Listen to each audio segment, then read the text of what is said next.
We've seen a lot in the news about the cost of the project, and it's something that we heard a lot of opinions about yesterday when we were live in Priors Marston. Well, the Institute of Economic Affairs has done a lot of research into this, and their head of transport, Richard Wellings, I'm delighted to say, joins us on the line now. Richard, good morning. Good morning. What do you make of HS2 and the general argument that it's going to be good for the economy?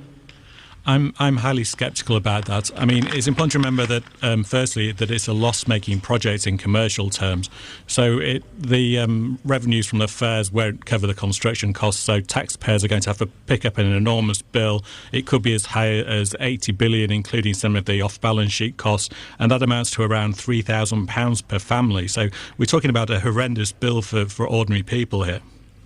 The argument is that it will come in on budget. Do you think it could? Well, they have obviously raised the budget recently by another almost 10 billion. The problem is there are a lot of off-balance sheet costs, for example, building new transport links to the new high-speed 2 stations, a particular problem at Euston, of course, where there will be huge potential overcrowding as people that are currently using the East Coast Main Line move on to high-speed 2.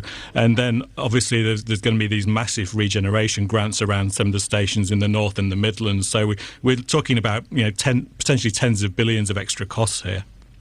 It was interesting. We spoke with the Transport Secretary yesterday, and he was quoting the report by KPMG and their analysis of HS2, which he said, definitely had legs. That's me paraphrasing it, but it definitely had legs. You're critical of that. You see there is a flaw in the research.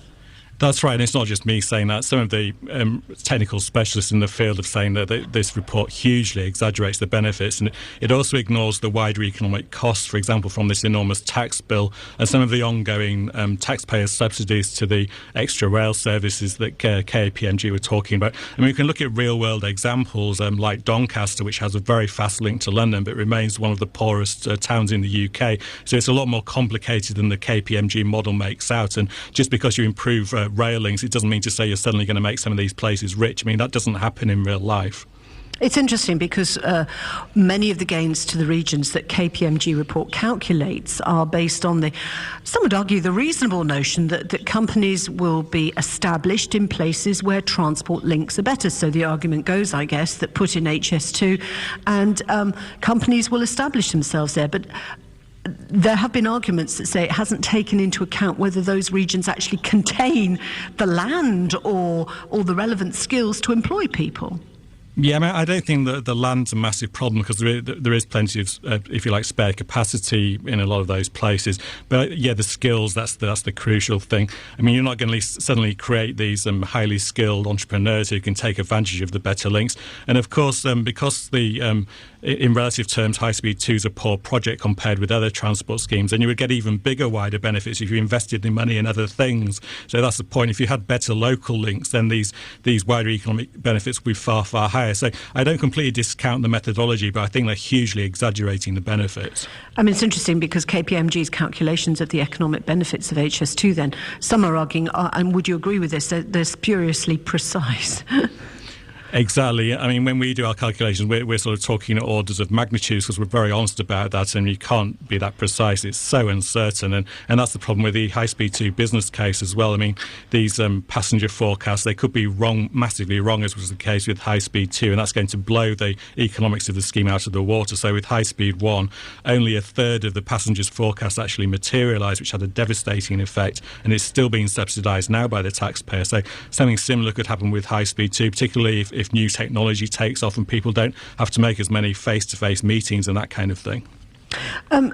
Richard, what of this economic argument? I mean, they are saying that, there will be a huge boost economically, 22,000 construction jobs in the next 5 years, and once the entire line is running, will create 100,000 jobs. There are many optimistic forecasts floating around for the economic argument for HS2. Where have those figures been gained from? Well, I think they're highly speculative, but I mean, they're guilty of making a basic economic error here, because obviously the tax bill for High Speed 2, which we think could be as high as 80 billion, is going to take money out of other parts of the economy. So any jobs gained from HS2 will be lost in the wider economy. It's like taking £10 out of one pocket and putting it in another pocket. You're not actually gaining anything from it. If anything, you're losing because you've got all the bureaucracy involved in High Speed 2. There's just a dead weight loss on the whole thing.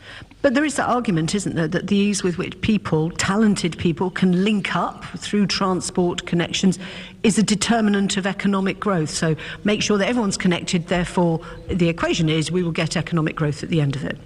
Yes, and I accept that argument, but the point is High Speed 2 is such a poor value for money project. If the money was spent on much better value projects with lower risk, then those wider economic benefits will be much, much higher. And they've got to be set against the wider economic losses from the tax bill. So it's not just the direct tax bill. It also has a negative effect on businesses as well. It actually suffocates economic activity across the whole of the UK. And these sort of analyses are completely ignoring that. If anything, I expect High Speed 2 will actually destroy jobs overall because of this hugely negative effect of this enormous tax bill. So let's talk numbers then. A ballpark figure of 50 billion has been banded as the cost for HS2. What's the return for the taxpayer for every pound invested then?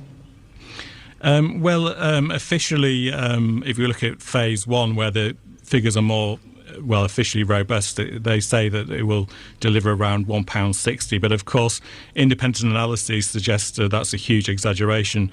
And the business case has been torn apart by independent economists. One reason that's now well known is that business travellers can actually work on the train using laptops, smartphones, etc. So the alleged time savings are much, much smaller than the government suggests. And they also use very optimistic passenger forecasts. If they're rather lower than the expectations, and we've seen growth declining on the rail network more recently, then that will also affect the business case very badly. They've also put up the basic cost of building it as well, and there's the potential of competition from new technology and also the existing West Coast main line that could also affect the revenues. So, I mean, a lot of people reckon we're only going to get around 50p to 60p back from every £1 spent, and I think that's probably more accurate than the government's own claims. We've had members of the Treasury Committee today saying, the reports come out saying there are serious shortcomings in the current cost-benefit analysis for HS2. They say each case must be looked at again. And a government spokesman has said HS2 was vital for the UK to meet its urgent capacity needs. Where do you stand on that? Do you think that the Treasury Committee's got it right and the government's got it wrong? Or do you just think, yes, we need to go back to the drawing board on this one?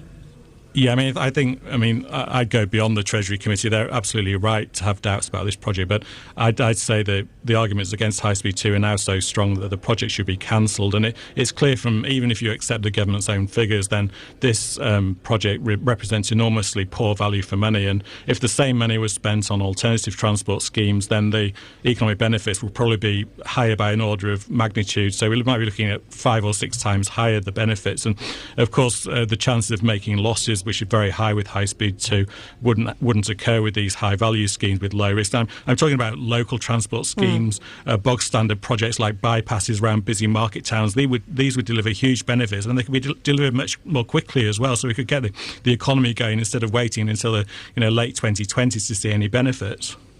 I mean, it's interesting. There has to come a point, doesn't there, economically, Richard, where it just becomes uneconomic. Have we reached that point already with the 50 billion mark? Well, I think it was uneconomic from day one. I mean, it was never really. Okay. Oh, yes, seriously. I mean, as I already mentioned, it's commercially loss-making. Private investors wouldn't touch it with a barge pole. So it's already, if you like, taking resources from more productive parts of the economy. It's very poor value for money. Other transport schemes have much better benefits. So I think it's always been about the politics, really. And if you look at why the Conservative Party originally adopted this, it was kind of to defray attention from their prohibition of Heathrow expansion So the idea was that people could use high-speed trains instead of flying into Heathrow from the north and Scotland and so on. But that argument never really stacked up. It was always about the politics in order to win a few seats and here and there. And now it's about, if you like, trying to bribe voters in the north to try and vote Conservative. So, I mean, it's all about the politics. The economics has been shunted out of the way, and they're just trying to, if you like, concoct more and more economic rationales as we go on, and with new methods of appraisal and so on. But no one's really convinced anymore. One final point. I mean, Richard, you are head of transport at the Institute of Economic Affairs. Anybody at any point from the government come along and asked your and your institute's views on this? Not really. I mean, just thought I'd ask. You're head of transport at the Institute of Economic Affairs. I thought they might want to ask you. No, I mean, occasionally. Well, we have been to talk to people at the DFT, but that was our initiative rather than their initiative. Yes, and I mean that's the problem. They tend to select academics who are going to give them the right answer, or consultants that are going to give them the answer they want, instead of having some awkward questions asked. And so, if you like, the thing becomes self-fulfilling, and they've got enormous political capital behind it. So it's quite difficult for them to make a U-turn, even though the business case is so obviously flawed. Well, we haven't ignored your views on this morning. Richard Wellings, Head of Transport at the Institute of Economic Affairs. Thanks very much indeed.